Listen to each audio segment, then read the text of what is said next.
तो फिर वो तो आया ही नहीं।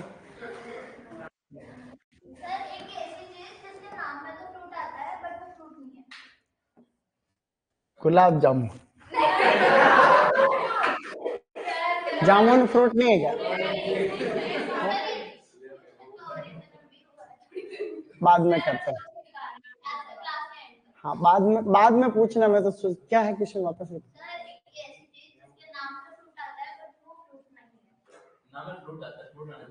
हाँ, तो नाम में फ्रूट तो अभी बोला वही तो था।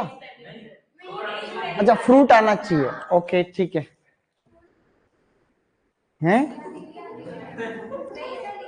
जैसे एक साइंटिफिक नेम है जिसको कहते हैं कैप्सिकम फ्रूट सेंस, वो सब्जी।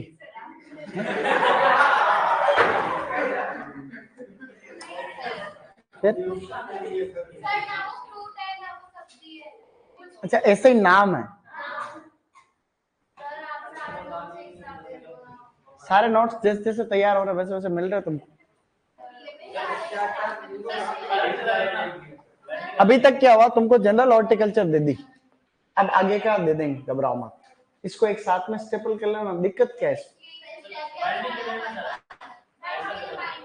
हाँ, तभी तो इकट्ठा हो तो फिर बाइंडिंग कराते हैं कभी भी।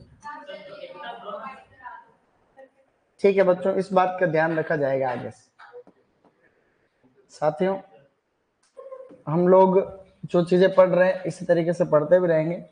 वो नाम भी मैं सोचता रहता हूँ, किसी व्यक्ति विशेष का नाम नहीं हो, इंडिविजुअल का। खाने की चीजें, मिठाई है इसका मतलब। तो गुलाब जामुन मैंने बताया था।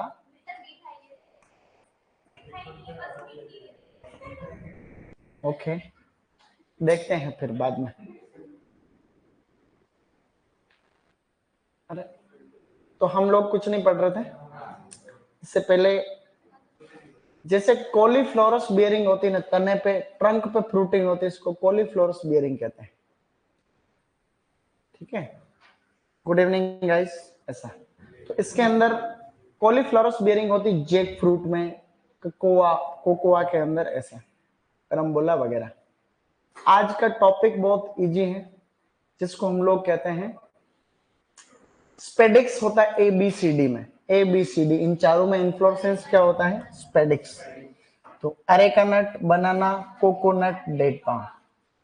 हाइपेंथोडियम होता है अंजीर में और पोमग्रेनेट के अंदर। ऐसा हमने पढ़ा।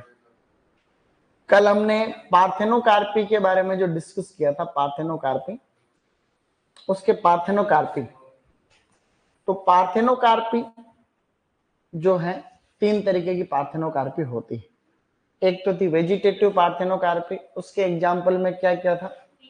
बनाना, फिग, पाइनएप्पल। और एक होती है स्टिमुलेटिव पार्थेनोकार्पी, जिसके अंदर bread fruit, lychee and black Corinth variety of grep.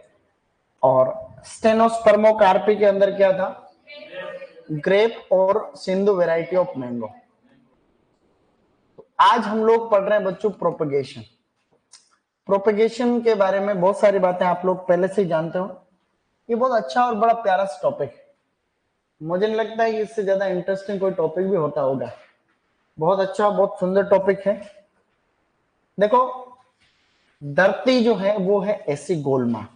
बोलो, ये है धरती और ये है गोलमाल।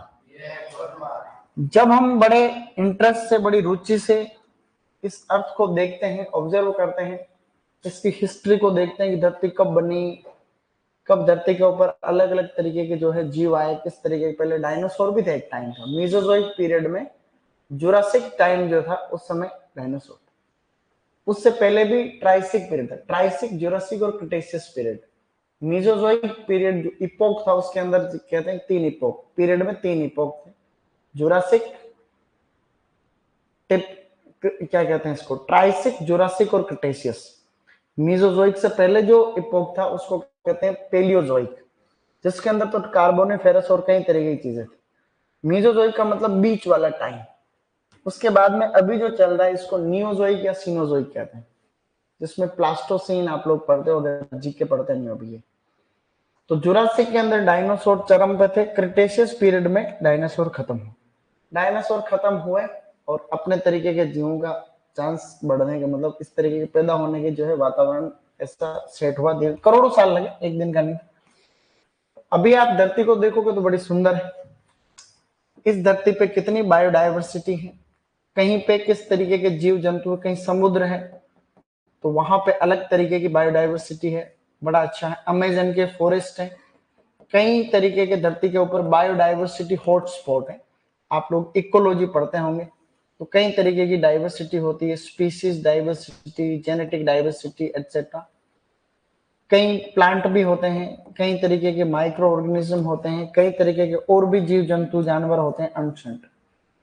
भगवान ने, या तो इसको भगवान ने बनाया सिस्टम को, या बनाया नेचर। या तो साइंस है इसके पीछे या है भगवान।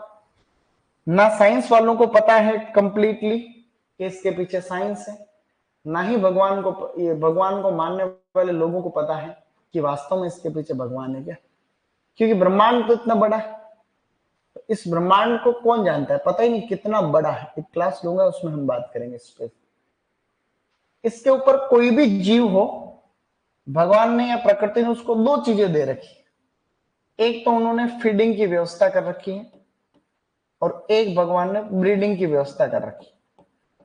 मतलब कोई भी जीव है वो ये दो काम आसानी से करता है, इसके लिए भगवान ने सुविधा कर रखी, नेचर ने इसको सेट कर रखी। फीडिंग का मतलब खाने की व्यवस्था ऑटोमेटिक हो जाती है। कोई भी प्रजाति हो, कोई माइक्रो ऑर्गेनिज्म हो या फिर कोई जीव जंतु, सबके लिए एक सिस्टम बना हो। ब्रीडिंग की व्यवस्था भी ऑटोमेटिक हो जाती है। सभी जीव जंतु अपने जैसा नया प्रोडक्ट बनाना जानते हैं, और चाहे एनिमल हो चाहे कोई माइक्रो ऑर्गेनिज्म हो। और ये ब्रीडिंग की प्रक्रिया कभी किसी को सिखानी नहीं पड़ती। कभी भैंस को या किसी को ये सिखाना नहीं पड़ता कि अपने जैसे कैसे पैदा करते हैं। कभी किसी पांडे को सिखाना तो पता कैसे पैदा करते हैं। सिमिलरली कभी इंसान को भी ये नहीं सिखाना पड़ता कि अपने जैसे जीव कैसे पैदा करते हैं। सेल्फ लर्न प्रोसेस है ये सब। अब जब सभी जीवों की ये खासियत है कि अपने जैसा पैदा कर लेता है, तो प्लांट भी उनमें से एक है। तो प्लांट जो होते हैं, जितने भी प्लांट्स, वो भी अपने जैसा प्रोडक्ट तैयार कर लेते हैं। करते नहीं करते हैं इस तरीके से। अब जैसे कोई भी प्लांट है, इस प्लांट के पास में अपने जैसा प्रोडक्ट वापस नया पैदा करने के दो ऑप्शन है।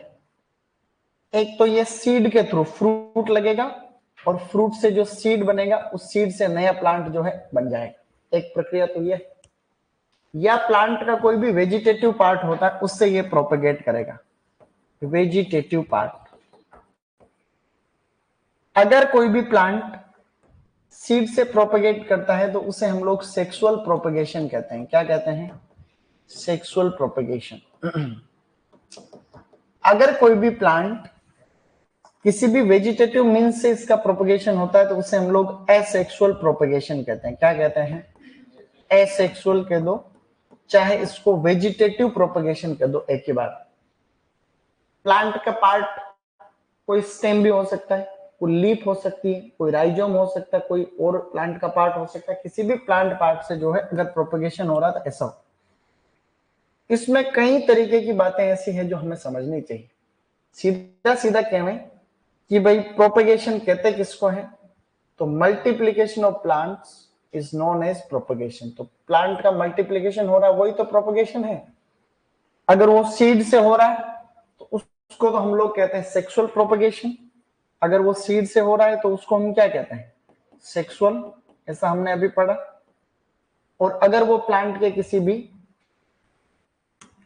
वेजिटेटिव पार्ट से हो रहा है तो उसे हम लोग वेजिटेटिव प्रोपेगेशन कहते हैं। और वेजिटेटिव को ही हम लोग असेक्सुअल प्रोपेगेशन भी कहते हैं। इसके बारे में जितने अंतर पढ़े उतने कम। कुछ बेसिक बातें हम जान लेते हैं। सेक्सुअल प्रोपेगेशन के अपने अपने एडवांटेज है, अपने डिसएडवांटेज। असेक्सुअल प्रोपेगेशन के भी अपने फायदे, अपने नुकसान। इसके अपने फायदे, अपने इसके। अब आप लोग अगर किसी सीड से प्रोपेगेट करते हो तो इसका फायदा यह है कि आपको पॉली एम्ब्रियोनी का फायदा मिलता है। किसका मिलता है बच्चों? Poly embryony. हमने पॉली एम्ब्रियोनी पढ़ी थी उस दिन कि एक ही बीज से एक से ज्यादा पौधे उग जाते हैं, या एक सिंगल सीड के अंदर अगर मल्टीपल एम्ब्रियो है तो उसको पॉली एम्ब्रियोनी कहते हैं। और पॉली एम्ब्रियोनी का सबसे अच्छा एग्जांपल है सिट्रस। नींबू वर्गीय फल सबसे बेस्ट। आम की साउथ इंडियन वेराइटीज एंड जामुन। मैंने जामुन आम लिख दो तो भी कोई दिक्कत नहीं है, तुम लोग भी तो अपने घर के आदमी हो। बोलो मैंगो एंड जामुन को तो जामुनिस कहते हैं। बोलो इंडियन ब्लैकबेरी। जामुन को अपन इंडियन सीजीजियम क्यूमिनाई नाम होता, मिर्टेसी फैमिली। तो पोली एम्ब्रियोनी का फायदा कब मिला? जब बीज काम मिले। तो बीज काम मिले, अगर आप किसी ब्रांच से कटिंग से कलम से कर देते तो बीज का फायदा नहीं मिलता इसको, तो ये इसका फायदा है। अब हम धीरे धीरे और आगे बढ़ते हैं।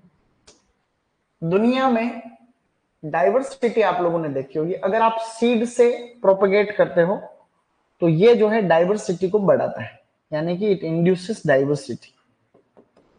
डाइवर्सिटी यानी कि जो बीज से प्रवर्धन होता है, तो उसमें डाइवर्सिटी का मेरा यूं तात्पर्य है कि जैसे ये कोई भी प्लांट है, ये हमने प्लांट लिया है, इस प्लांट को हम एक वैरायटी दे देते। ये गुआवा का प्लांट है। किसका है?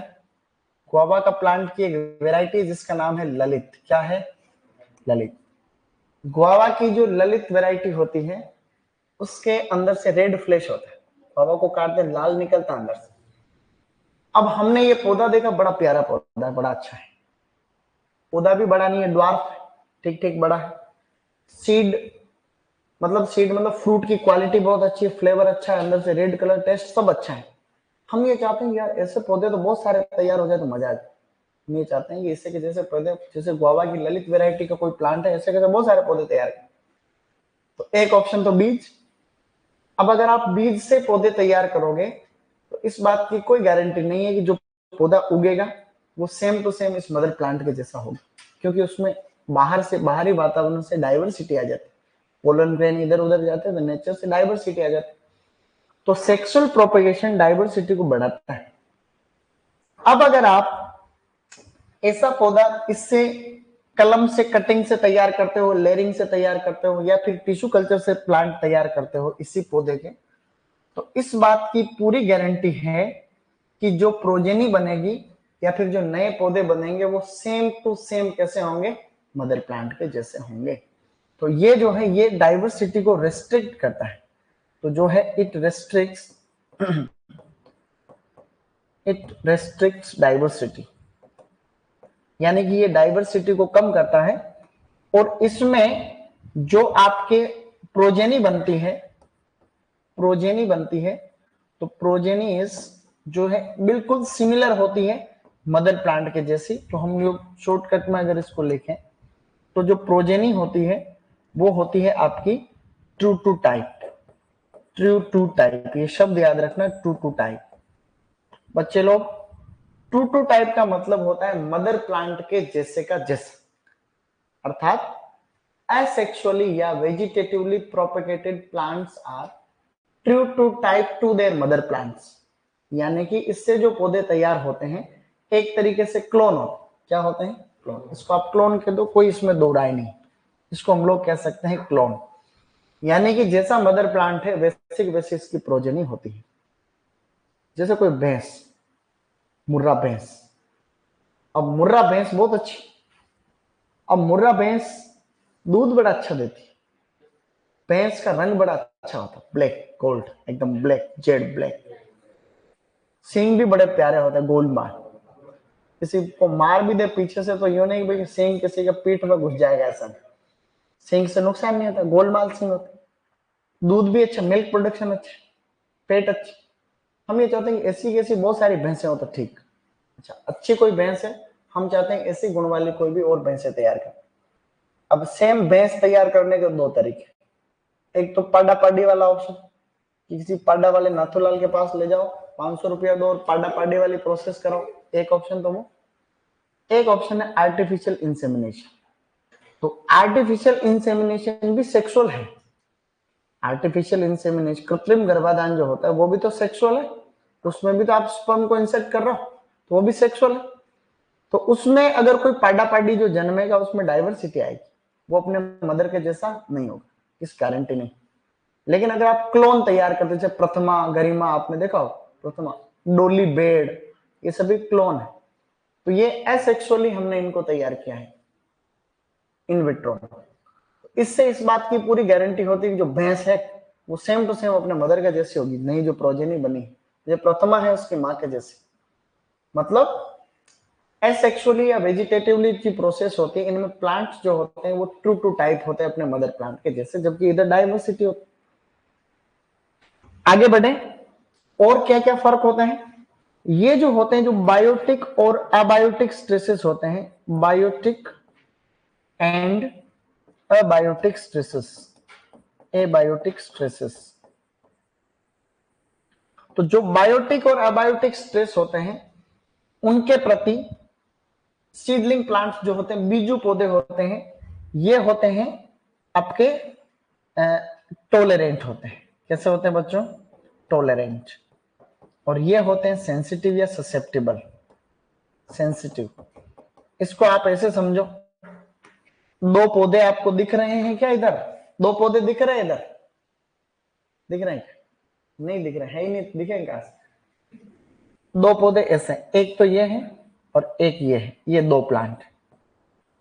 इस पौधे को तो मैंने बीज से उगाया है इसको, और इसको मैंने कलम से उगाया कटिंग्स। ये तो सीडलिंग प्लांट है, वो आपका अलग से। तो जो बीज से पौधे तैयार होते हैं वो बायोटिक और अबायोटिक स्ट्रेसेस को झेल सकते हैं, सहिष्णु होते हैं, प्रतिरोधी होते हैं। कोई रोग बीमारी आई तो पहले इसको नहीं लगेगी, पहले उसको लगेगी। बायोटिक स्ट्रेस का मतलब कोई भी पैथोजेनिक फैक्टर, अबायोटिक का मतलब कोई नॉन पैथोजेनिक फैक्टर, या फिर नॉन पैथोजेनिक जो भी होती चीजें। तो कोई भी रोग बीमारी पहले इसको नहीं लगेगी, इसको लगेगी। अर्थात ये तो होते हैं सेंसिटिव, नहीं टॉलरेंट, और ये होते हैं सेंसिटिव या ससेप्टिबल। इतना फर्क होता है जैसे किसी शहरी क्षेत्र के लड़के मेरे गांव के लड़के में होते। गांव का लड़का देसी देसी कहते हैं, देसी देसी। तो देसी कोई कमजोर चीज थोड़ा होती, देसी का लेवल होता। अब देसी का लेवल ये होता है कि जैसे गांव में कोई छोटा बच्चा होता है, वो जो पैदा होता है उसके बाद में मम्मी लोग उसकी देख रेख करते हैं गाँव में, इतना ध्यान नहीं देते। का थोड़ा बड़ा हो जाता है तो किधर गा रहा, घूम रहा, नंगे घूम रहा गाँव में, इधर उधर, ऐसे कोई ध्यान नहीं। शहरी क्षेत्र में मम्मी बड़ी देख रेख करते, बेटा इधर आ, बेटा उधर आ, बेटा उधर आ। गाँव के अंदर ऐसे बेटा बेटा नहीं कहते हैं, छोटे बच्चों अटके मौके कहते हैं। जब पूरे दिन से रो रहा है, मान नहीं रहा, तब कहते हैं बेटा रो क्यों रहा। तो इधर उधर घूमता रहता है, तो वो क्या है कि सभी तरीके की एटमोस्फेयर में सेट रहता है। गालियां निकालना सीख जाता है गाँव का लड़का स्टार्टिंग अर्ली स्टेज से। अब शहरी क्षेत्र में कोई गाली निकालता तो वो रुक भी जाता। शहरी क्षेत्र के बच्चे कोई गाली निकाल रहा है, उसको यूं कह दो बेटा ऐसा नहीं करते, तो वो रुक भी जाते। गाँव के लड़के तो गाली मत निकाल, तो हूँ निकालता दो, होता नहीं होता ऐसे। और गांव का लड़का ऐसे मौके पे कई बार गाली निकालता है, जैसे अपने कोई भी संतान, मान लो तुम्हारे कोई परिवार में कोई छोटा बच्चा, वो कहीं से गालियां सीख जाता, तुमने देखा हो, तो निकालता रहता है। अब कोई रिश्तेदार आया हुआ घर पे, हम ये चाहते हैं कम से कम ये इस मौके पर तो नहीं निकाल। तो हम रिश्तेदार के मौके पर बड़ाई करते हैं बहुत बार कि हमारा बच्चा ऐसा है, होशियार है, होशियार है। अब रिश्तेदार आते हैं तो बच्चों से प्यार भी करते हैं, आजा आजा बेटा आजा आजा, नहीं आता तो जबरदस्ती ले लेते हैं उसको। अब जबरदस्ती ले लेते हैं, जिसने जो सीखा हुआ है वो उसी टाइम पे परोस लेते। ऐसे मौके पे क्या करा बता। कहने का मतलब कॉलेज में भी ऐसा होता है, जो जो अच्छी परवरिश के गांव के लड़के होते हैं, अच्छी परवरिश, वो शहरी वातावरण में या विपरीत परिस्थितियों को सहन नहीं कर पाते हैं, सुसाइड के केस ज्यादा आते हैं। देसी जो होते हैं पौधे या बीजू टाइप में, जो गांव का बिल्कुल देसी लड़के, जो उन्होंने सब माहौल देखा है, कोई गाली निकाल दे, कोई कूट दे, फटकार दे, तो उनका कुछ फर्क नहीं पड़ता। शहरी क्षेत्र के लड़के अच्छी परवरिश में बड़े हुए लड़कों की दिक्कत रहती, यह है अंतर। तो जो सीडलिंग प्लांट्स होते हैं ये बायोटिक एबायोटिक स्ट्रेसेस को टॉलरेट कर सकते हैं, वो होते हैं ससेप्टेबल होते हैं, और नहीं कर सकते, रोग बीमारी ज्यादा लगती है। इसी प्रकार से बच्चों हम बात करें क्रॉप इंप्रूवमेंट की, तो जो हम लोग क्रॉप इंप्रूवमेंट करते हैं, क्रॉप इंप्रूवमेंट का मतलब क्या होता है? क्रॉप इंप्रूवमेंट यानी कि फसल सुधार, या कोई भी नई वैरायटी डेवलप करने की बात हो, फसल सुधार में वो सब चीजें आ गई। फसल सुधार आप कब कर पाओगे? जब आप हाइब्रिडाइजेशन करोगे ज्यादातर, है कि नहीं? यानी कि अगर आप लोग फूल का सहारा लोगे तभी तो नई वैरायटी डेवलप होगी। तो क्रॉप इंप्रूवमेंट इसमें कर सकते हैं। इसमें जनरली क्रॉप इंप्रूवमेंट हम लोग उतना अच्छा तरीके से नहीं कर सकते। आपको कोई दो वैरायटी के बीच में क्रॉस कराना है तो ए बी और वैरायटी के बीच में जब हम क्रॉस कराएंगे, मान लो कि टमाटर है, ये टोमेटो है, तो तुम लोग ब्रीडिंग के अंदर बहुत सारी बातें पढ़ते हो।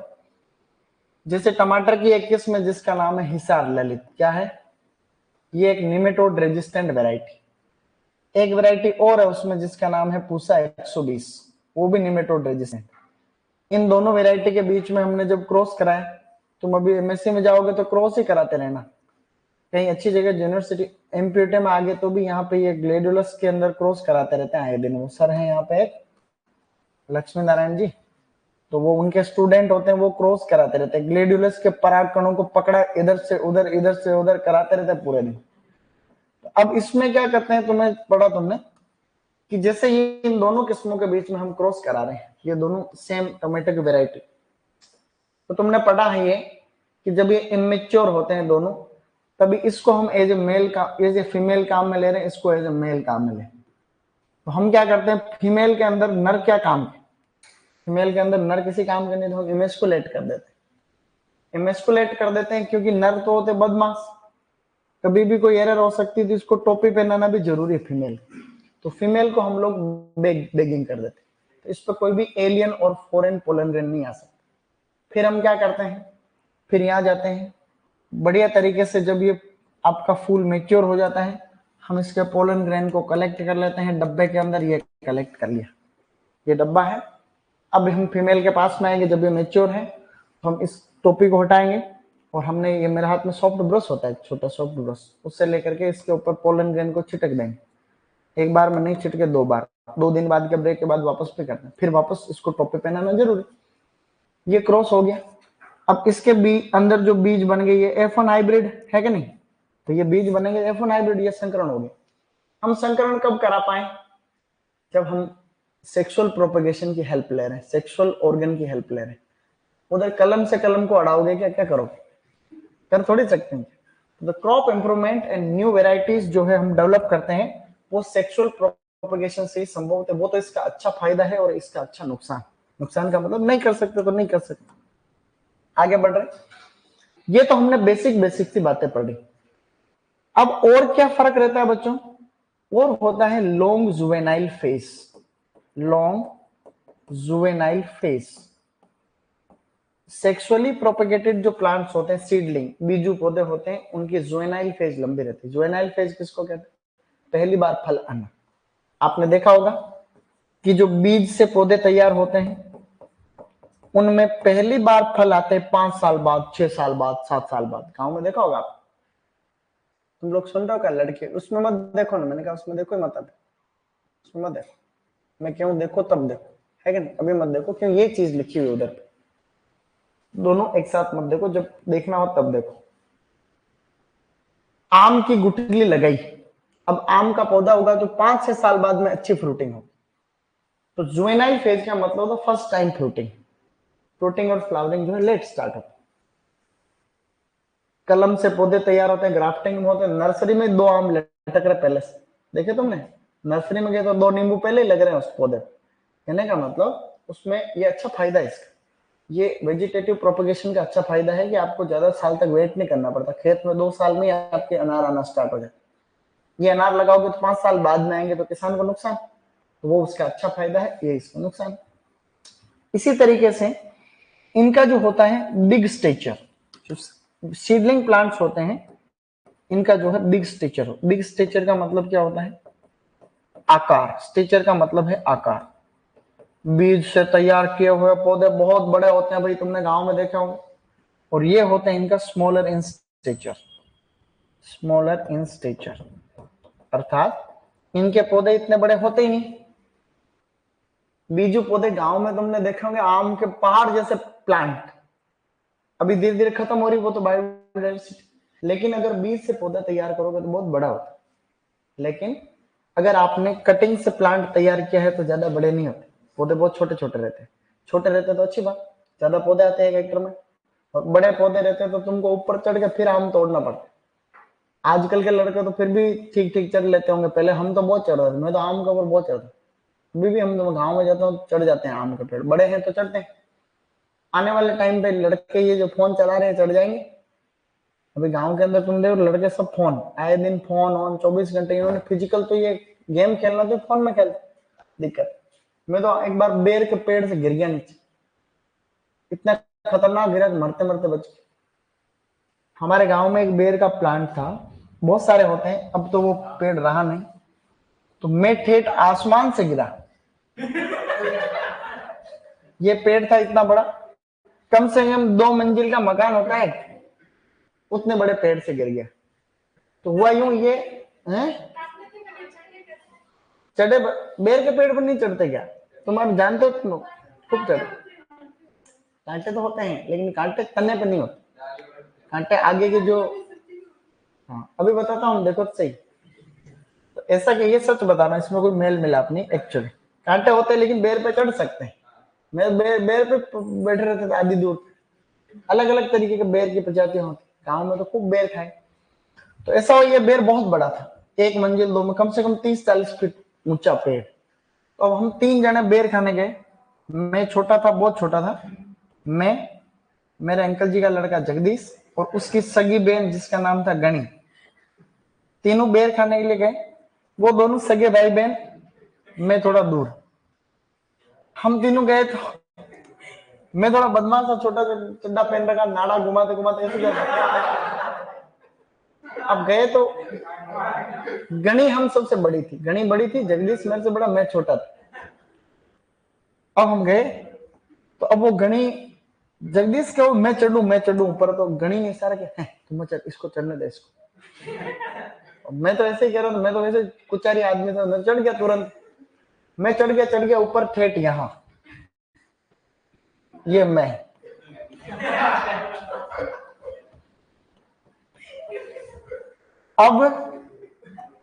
अब ये मेरे को दोनों नीचे खड़े, दोनों नीचे, मैं तो ऊपर चला गया, ये दोनों नीचे, गणी और ये दोनों, जगदीश और गणी।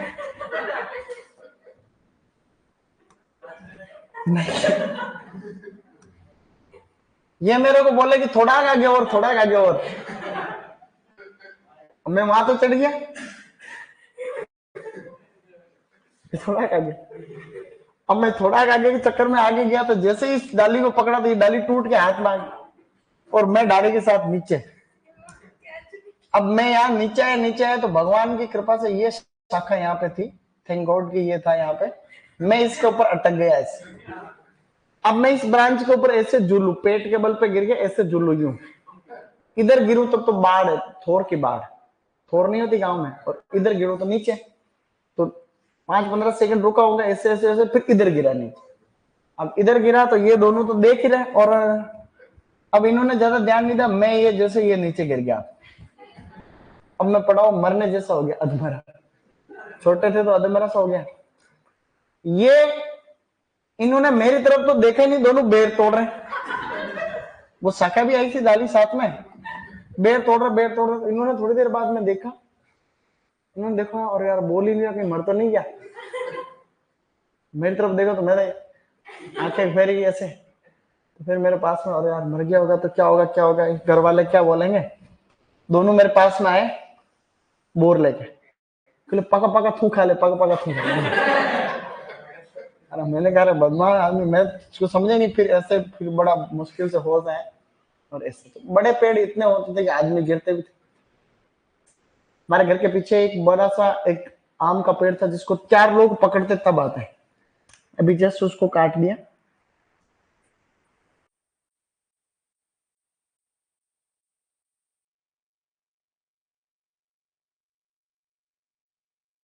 लड़का है कृषि प्रवृक्ष। तो ऐसे में आम के पेड़ के ऊपर भी हम लोग चढ़ते थे, तो वो मजदूर के हिसाब से हमको चढ़ाते थे। तो हम आम के ऊपर आम तोड़ते थे, वो कहानी बाद में, अभी आगे पढ़ ले थोड़ी देर। इसी तरीके से इनमें क्या फर्क और होता है, पौधे तो बड़े होते ही हैं, बीजू पौधे बड़े होते हैं, वो पौधे छोटे होते हैं। और ये जो प्लांट होते हैं साथियों, इनके अंदर हम देखें तो इनकी लाइफ भी इनकी बड़ी होती, लॉन्ग लाइफ। मतलब ये कई सालों तक रहते हैं, एक बार लगा दो 50 साल 100 साल तक बीजू पौधा रहता है। जबकि ये जो रहते हैं इनकी शॉर्ट लाइफ रहती है, 15 साल 20 साल तक इनकी जो है प्रोडक्टिव कॉमर्शियल एज रहती है, बाकी ज्यादा नहीं रहती। तो ये इतने सारे बेसिक से फर्क मैंने आपको बताए। कुछ पौधे ऐसे होते हैं जिनमें बीज से ही प्रवर्धन होता है और कोई तरीका नहीं।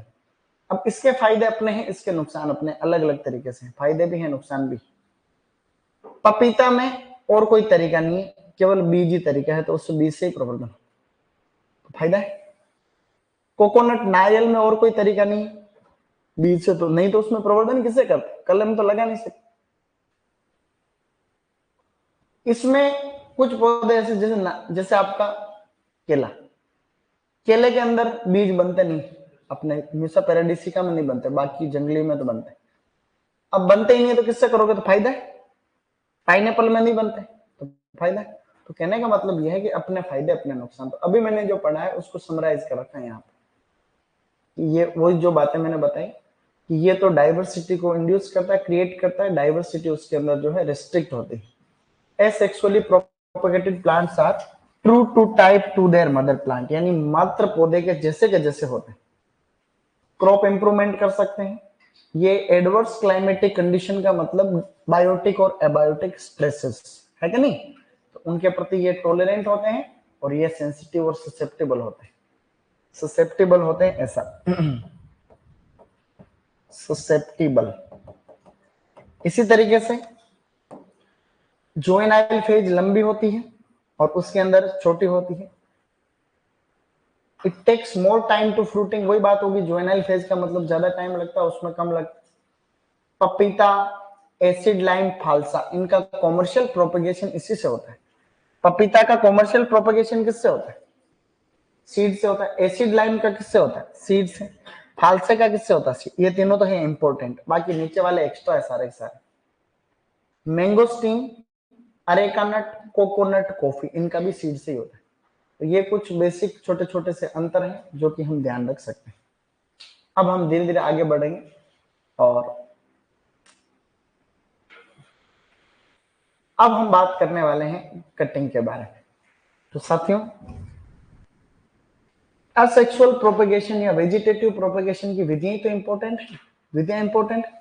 तो जो असेक्सुअल या वेजिटेटिव प्रोपेगेशन है, वेजिटेटिव प्रोपेगेशन, तो वेजिटेटिव प्रोपेगेशन के अंदर कटिंग हम पढ़ेंगे, लेयरिंग पढ़ेंगे, बडिंग पढ़ेंगे, ग्राफ्टिंग पढ़ेंगे। उनमें सबसे पहले है कटिंग। क्या है बच्चों, कटिंग। तो कटिंग का मतलब होता है कलम।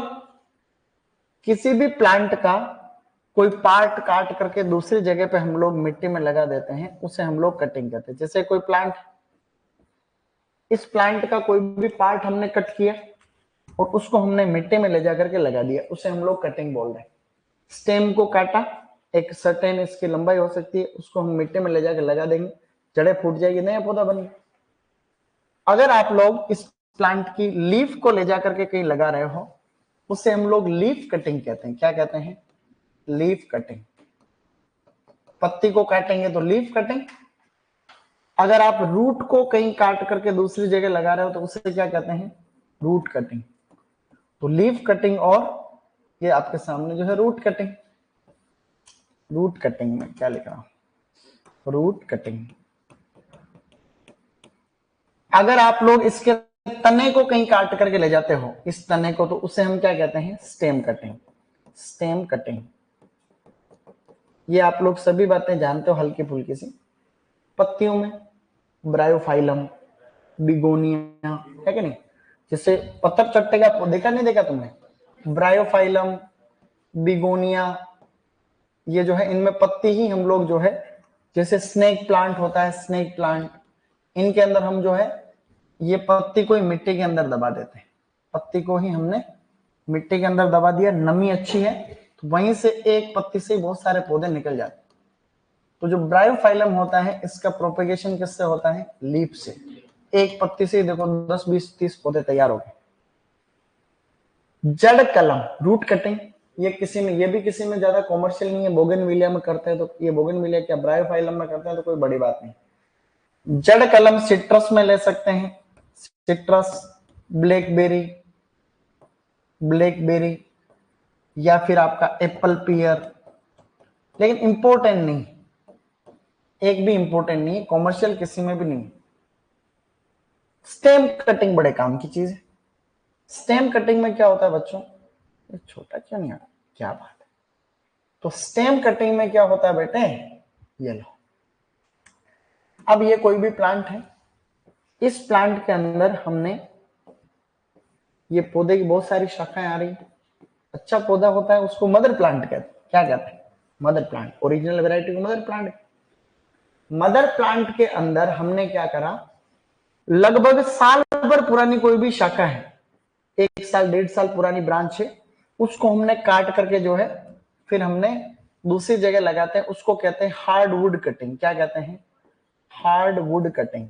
हार्डवुड कटिंग अर्थात कटिंग जो होती है, अब हम स्टेम कटिंग की बात कर रहे हैं। किसकी बात कर रहे हैं भाई? कटिंग 3 तरीके की होती है, leaf cutting, root cutting, stem cutting. पत्ती को ले रहे हैं तो लीफ कटिंग, रूट को ले रहे हैं रूट कटिंग, तने को ले रहे हैं तो स्टेम कटिंग। स्टेम कटिंग 4 प्रकार की होती है, उसमें सबसे पहला है हार्डवुड कटिंग।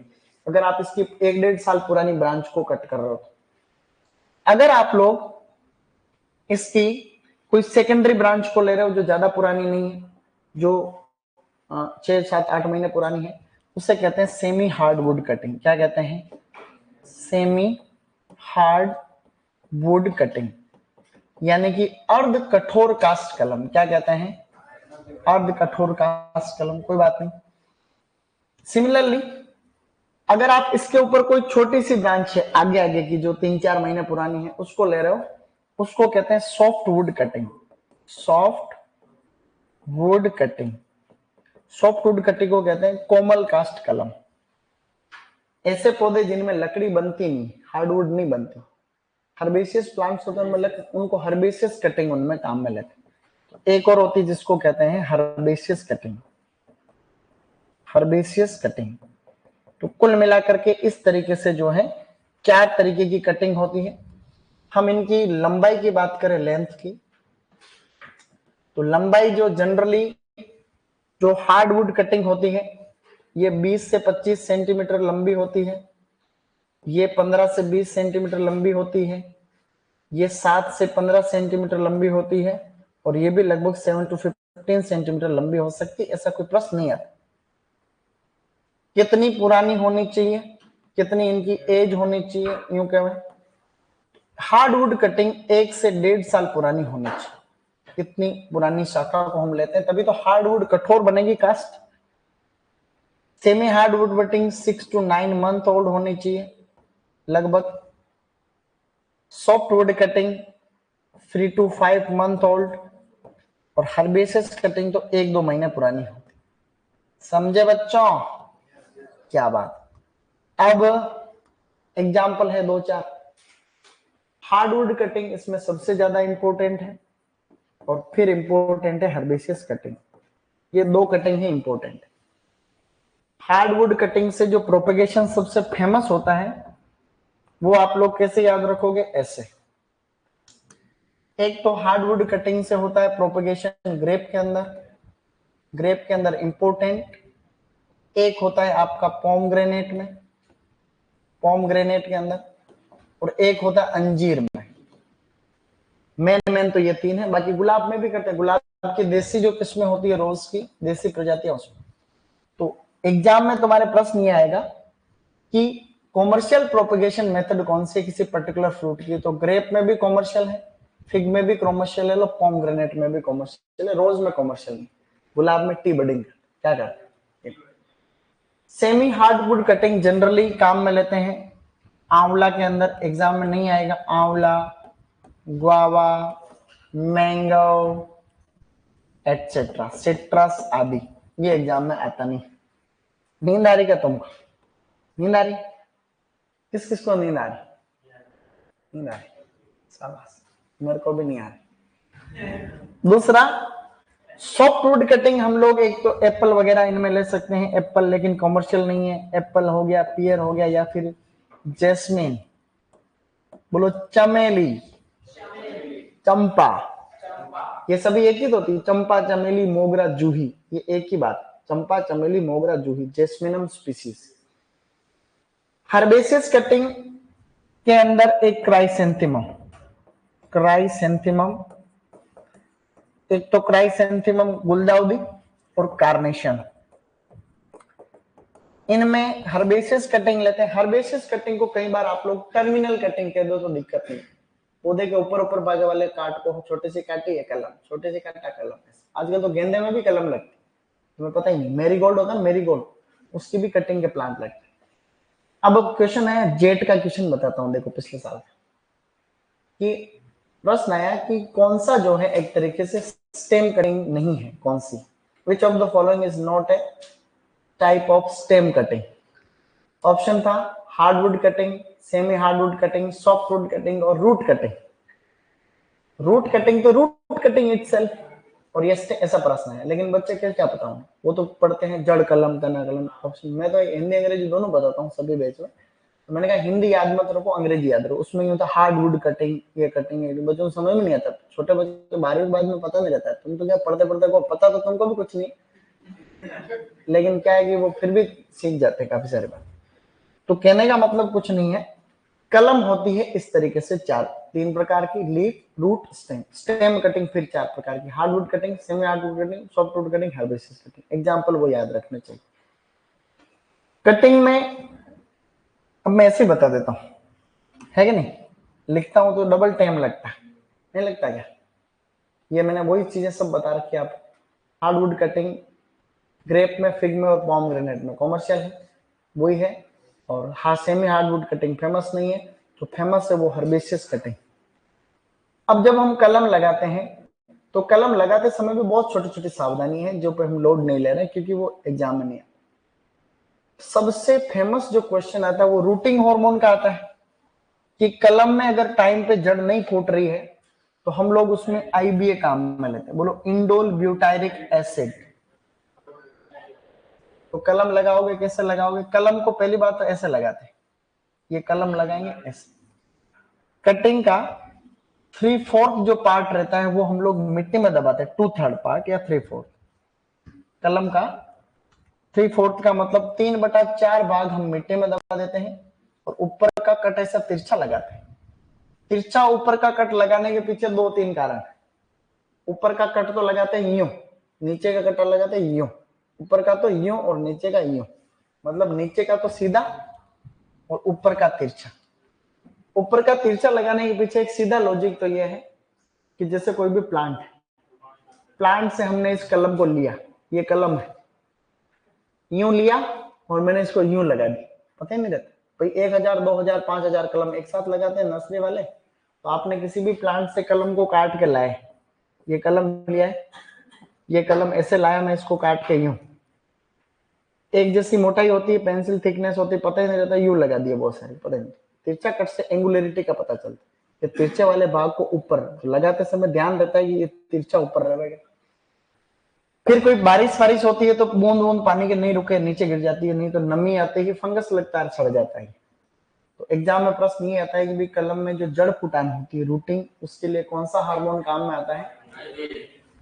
आईबीए मार्केट में अलग अलग नाम से मिलता है, सेरोडेक्स, Rootex, rapid root, quick root. ये दो नाम बहुत कॉमन है।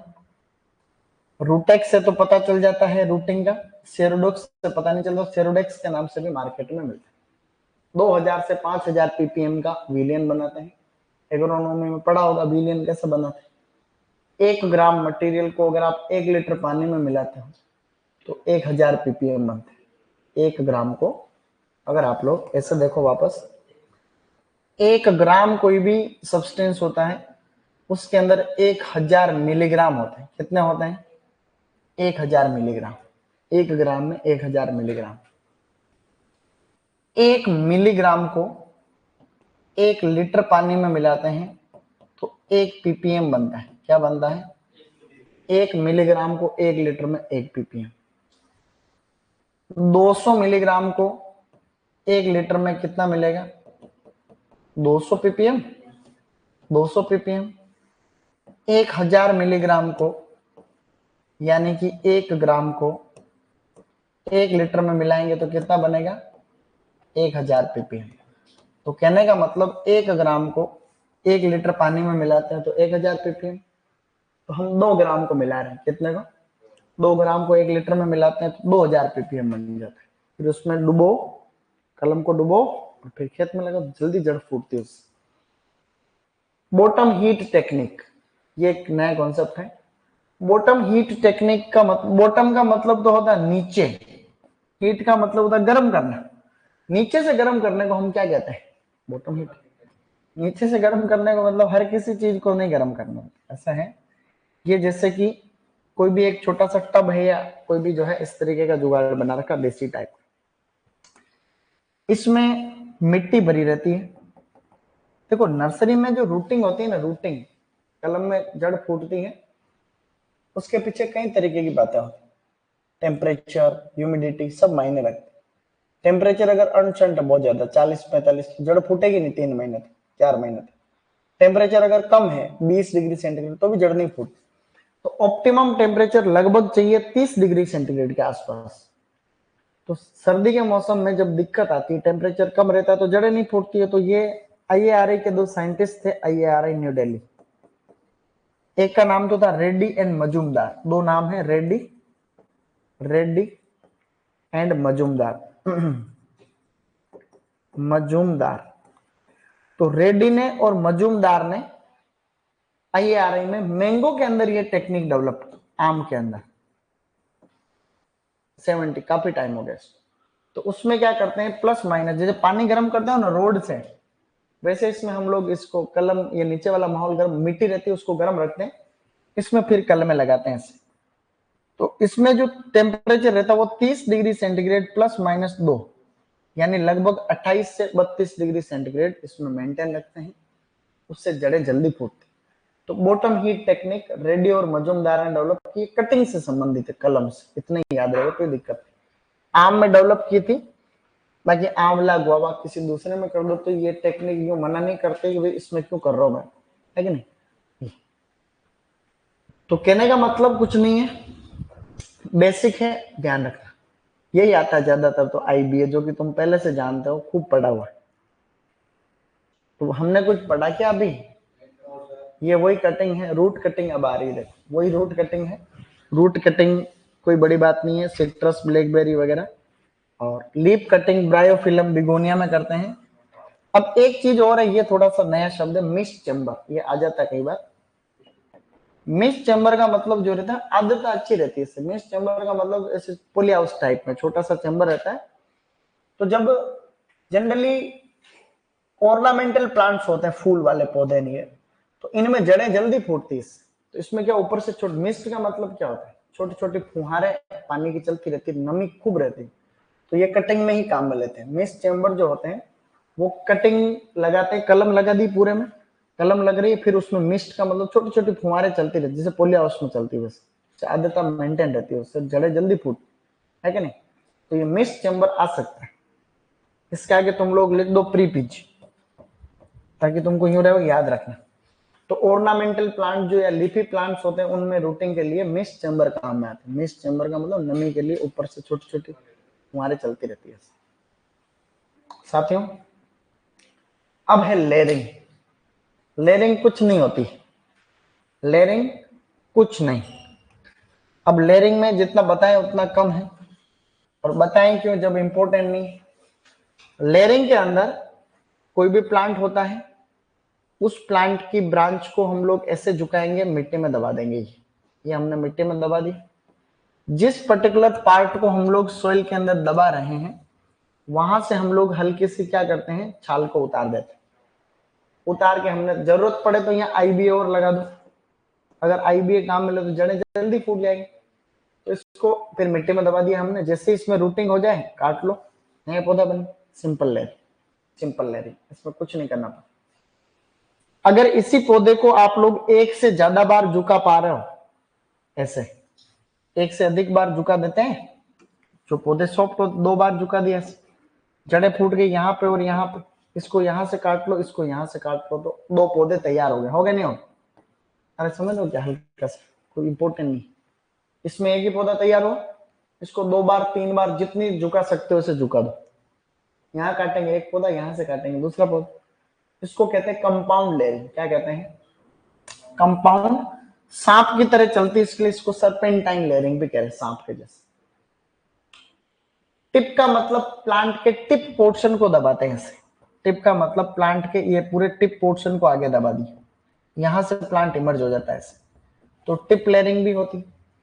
ट्रेंच का मतलब खाईदार, खाई खोदते हैं, उस खाई के अंदर पूरी ब्रांच को इसमें बुरीड कर देते हैं। जैसे ये है, पूरी खाई खोदी और पूरी ब्रांच को इसमें दबा दिया ऐसे। जहां जहां पर इसमें नोड है, छाल को भी हटाते हैं कई बार, वहां से प्लांट इमर्ज होता है। इन चार में से एक भी मेथड इंपॉर्टेंट नहीं, इन चार में से एक भी एग्जाम में नहीं आती, क्योंकि किसी में भी कॉमर्शियल नहीं है। सिंपल लेयरिंग आप चाहे तो सिट्रस में कर दो, अमरूद में कर दो, गुआवा। सरपेंटाइन लेयरिंग जो मस्केडाइन ग्रेप होता है देसी टाइप का, उसमें कर लो। Tip layering blackberry, raspberry. Trench layering apple, pear, peach या फिर चेरी, इनमें कर सकते हैं, एग्जाम में नहीं आता। इन चार में से एक भी इंपॉर्टेंट नहीं। क्यों नहीं? कॉमर्शियल नहीं, एक भी कॉमर्शियल नहीं। दो विधियां बड़ी काम की है बच्चे लोग। टाइम तो होता जा रहा है, टाइम होने दो, थक थोड़ी रहो तुम। अगली जो मेथड है उसे हम लोग कहते हैं माउंट लेयरिंग। क्या कहते हैं? एक माउंट लेयरिंग और पढ़ लेते हैं। माउंट लेयरिंग को स्टूल लेयरिंग कहते हैं। क्या कहते हैं? Stool layering. इसी को स्टूलिंग भी कहते हैं, स्टूलिंग। इसी को कहते हैं गुटी, गुटी दाब या गुटी। माउंट लेयरिंग बड़ी काम की चीज है। 2-3 मिनट और बस, तब तक सोना मत। गुटी नहीं, गुटी किसने लिखा था? गुटी नहीं, इसको मैंने ये लिखा डेरी दाब पाए, डेरी दाब लिखा, गुटी नहीं डेरी दाब। तो मैं ये कहना चाह रहा था, इसमें क्या होता है, जैसे कि कोई भी अच्छा पौधा है उसको कहते हैं मदर प्लांट। क्या कहते हैं? मदर प्लांट कहते हैं ऐसे। ओके, टाइपिंग मिस्टेक हो जाती बहुत है नहीं, टाइपिंग मिस्टेक्स आर एक्सेप्टेबल, कोई दिक्कत। इसमें क्या है, ये कोई भी मदर प्लांट है। मदर प्लांट का मतलब होता है ओरिजिनल अच्छा पौधा। अमरूद की कोई किस्म बताओ देखे, जैसे इलाहाबाद सफेद, क्या है ये? मदर प्लांट है। अच्छा, ऐसे कैसे बहुत सारे पौधे तैयार करने, तभी हम लोग इतनी मेहनत कर रहे हैं। इस पौधे को पूरे को काट दो नीचे से, हल्का सा ट्रंक रखो, बाकी पूरे को हम काट देते हैं। काट लिया, अब इस काटा हुआ तो इसको थोड़ा जूम करो। ये हमने इसको काटे हुए पौधे में पानी देते रहना, पानी को बंद नहीं किया हमने, सिंचाई चालू। सिंचाई चालू रही तो गांव में आपने देखा होगा, जब किसी पौधे को काट देते हैं तो फूटता रहता है चारों तरफ से। अरे देखा तुमने? जब किसी पौधे को हम काट देते हैं तो चारों तरफ से फूटता रहता है, फूटता रहता है। एक पौधे के 10, 20, 25 स्प्राउट्स निकलते रहते हैं। एक ही प्लांट के चारों तरफ खूब सारे पौधे निकल गए, काफी है। अब हमने क्या किया, जब ये 1.5-2 फीट के हो जाते, इतने इतने हो गए, हमने क्या करना है, हमने यहां से इसकी हल्की हल्की सी छाल को उतारना है। हमने यहां से बार्क को रिमूव कर दिया, फिर इसके ऊपर अच्छी खासी मिट्टी, वर्मी कंपोस्ट और गोबर के खाद को लपेट देते हैं, ऐसे लेप कर देते हैं। इसको ढेर लगाना, ढेरी दाब, ऐसे कर दिया। महीने 2 महीने रहने दो, 1.5 महीने 2 महीने। जहां से हमने छाल हटाई वहां आईबीए यूज करो तो भी कोई दिक्कत नहीं। जड़ें फूट जाती हैं, जड़ें फूटे तो इस मिट्टी को हटा करके, फिर जैसे इस पौधे को हम जूम करके इधर देख रहे हैं, ये जैसे कोई भी ट्रंक था, इसके ऊपर ये आपकी ब्रांच, ये ब्रांच ऐसे है। हमने यहां से छाल उतारी थी, जहां से छाल उतारी वहां पे जड़ें फूट गई। ये तो हमने मिट्टी डाल रखी है, ये जड़ें फूट गई। जड़ें फूट गई तो फटाक से काट कर अलग कर, पौधा तैयार हो गया। तो कम से कम समय में बहुत सारे पौधे तैयार हो। अब इस ट्रंक का तो कुछ बिगड़ा भी नहीं, वापस फूटेगा, वापस फूटता रहेगा, तो साल भर पौधे तैयार होते हैं। ये मेथड कॉमर्शियल है गुआवा के अंदर, गुआवा के प्रोपगेशन की कॉमर्शियल मेथड, कॉमर्शियल। याद रखना पड़ेगा कि अमरूद के प्रवर्धन की व्यावसायिक विधि कौन सी है? Mount layering. क्या ध्यान दे जाओ भाई, ऐसा अपने हो ध्यान, काफी है क्या? Guys, is it enough for today? नहीं, कौन सी लास्ट में? एयर लेयरिंग की 25। ठीक है, फिर एयर लेयरिंग में तो कोई बड़ी बात नहीं, अभी उसने बताया भी था गंगानगर में। तुम्हारे गंगानगर से हो तुम? दूसरा, एयर लेयरिंग बड़ी अच्छी विधि, क्या बात है, मजा आ जाता है उसमें। बोलो एयर लेयरिंग कुछ नहीं होती, बोलो कुछ भी नहीं। इसके अलग अलग नाम बोलो, मार्कोटेज, क्या बात। इसी को हम लोग कहते हैं चाइनीज लेयरिंग। क्या कहते हैं? चाइनीज लेयरिंग भी कहते हैं, कह दो कोई दिक्कत नहीं है। इसको हम लोग गुटी दाब भी कहते हैं। क्या कहते हैं? गुटी दाब या गुटी कहते हैं, अंग्रेजी हिंदी कोई दिक्कत नहीं है, हिंदी अंग्रेजी एक ही बात। अब हम इसमें कुछ नहीं करते हैं, इसमें प्लांट को ऐसी ब्रांच जिसको हम झुका नहीं सकते हैं उसमें हम हवा में ही लेयरिंग कर देते हैं। ऐसे जितने भी लेयरिंग की मेथड है ध्यान रखना, सबके अंदर हम पेंसिल थिकनेस ही ले रहे हैं तना। ऐसा नहीं तुम ऐसे बड़े को पकड़ के झुका रहा हो उसको सिंपल लेयरिंग, ऐसे को झुकते थोड़ी है क्या है? तो पेंसिल थिकनेस है ये इसी में। अब इसमें ये कोई भी प्लांट था, ब्रांच है, हमने इसकी ब्रांच को यहां से छाल को उतारा। छाल उतारने के बाद में हम गांव में तो क्या करते थे, वो जगदीश और हम वही वाला, हम क्या करते थे, ये कोई बीमार हो जाता आदमी, फिर बोतल चढ़ती है ना वो, तो फिर वो बोतल होती, तो हम ऊपर वाली जो ब्रांच होती है उस पर बोतल लटकाते, उसमें नली भी साथ में आती, उसमें कम ज्यादा करने का भी आता, तो हम टिप टिप करके जो है उससे पानी चलता रहता है। यहाँ गोबर की खाद और मिट्टी लपेट देते हैं तो वो गीला रहता है। गीला रहना बहुत इंपॉर्टेंट है, अगर यहाँ सूखा तो सूखने के बाद में रूटिंग नहीं हो सकती। इसीलिए आजकल कॉमर्शियल में तो कोई हजारों पौधे तैयार करते, एक तो करते नहीं। तो कहने का मतलब ये है कि यहाँ पे हम लोग स्पेगनम मॉस ग्रास काम में लेते हैं। क्या लेते हैं बच्चों? स्पेगनम मॉस ग्रास बहुत मिलती है मार्केट के अंदर, यहाँ मिलेगी तो मैं तुमको ले आऊंगा। देखिए तुमने किसी ने स्पेगनम मॉस सूखी सी मिलती है, उसको भिगोया, भिगो करके हम लोग ऐसे लपेट देते हैं। इसके हमने स्पेगनम मॉस ग्रास को भिगो के लपेट देते, ऊपर से पॉलीथीन बांध देते हैं। दो ढाई महीने, 1.5 महीने में जड़ फूट जाती है। यहाँ इसको काट के अलग कर लो, पौधा का पौधा तैयार हो गया।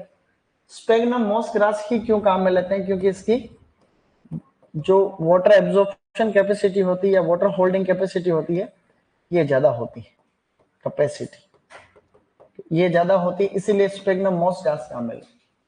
ये काम आजकल मजदूर लोग इतनी सफाई से करते हैं कि तुम किसी अनार के बगीचे में चले जाओ, किसी लीची के खेत में चले, जैसे लीची, इसमें लीची में कॉमर्शियल मेथड है, लीची के अंदर ये कॉमर्शियल है, कॉमर्शियल।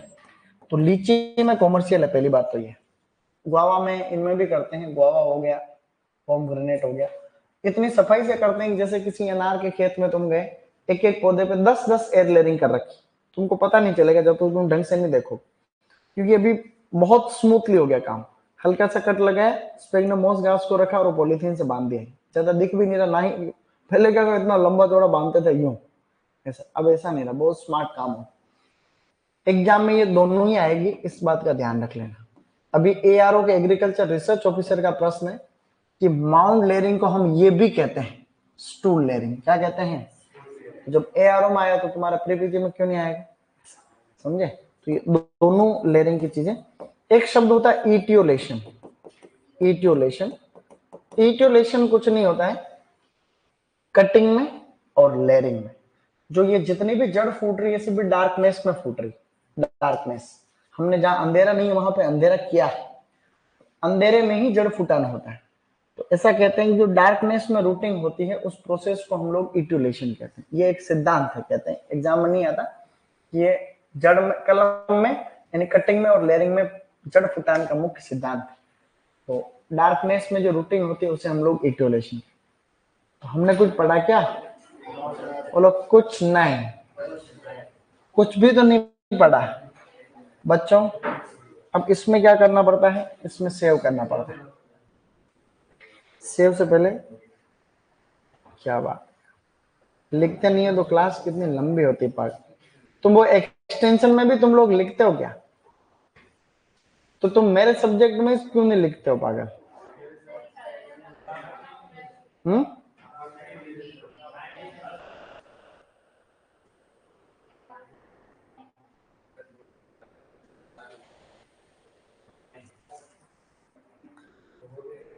अपन कर देते हैं इसको, जब तक सेव करो तब तो हिलना भी नहीं है तुम। चलेगा हैं? हाँ अभी मैं बताता हूँ ना उसका उत्तर। तो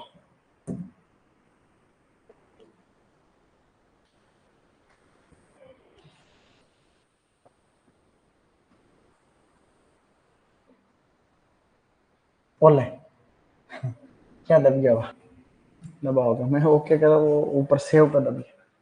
वह सही दबा को गलत थोड़ी चीज है कि नहीं? सो गाइस, अब बताओ तुम क्या कह रहे थे, कौन सा क्या था रे, प्रश्न क्या था? अब बताओ। हाँ, लाइव को बंद कर देते हैं ना। प्रोट्रे के बारे में कल बात करेंगे, यहाँ ला के दिखा दूंगा प्रोट्रे पड़ी सामने रूम के अंदर। ठीक है बेटा, बीम शाबाश।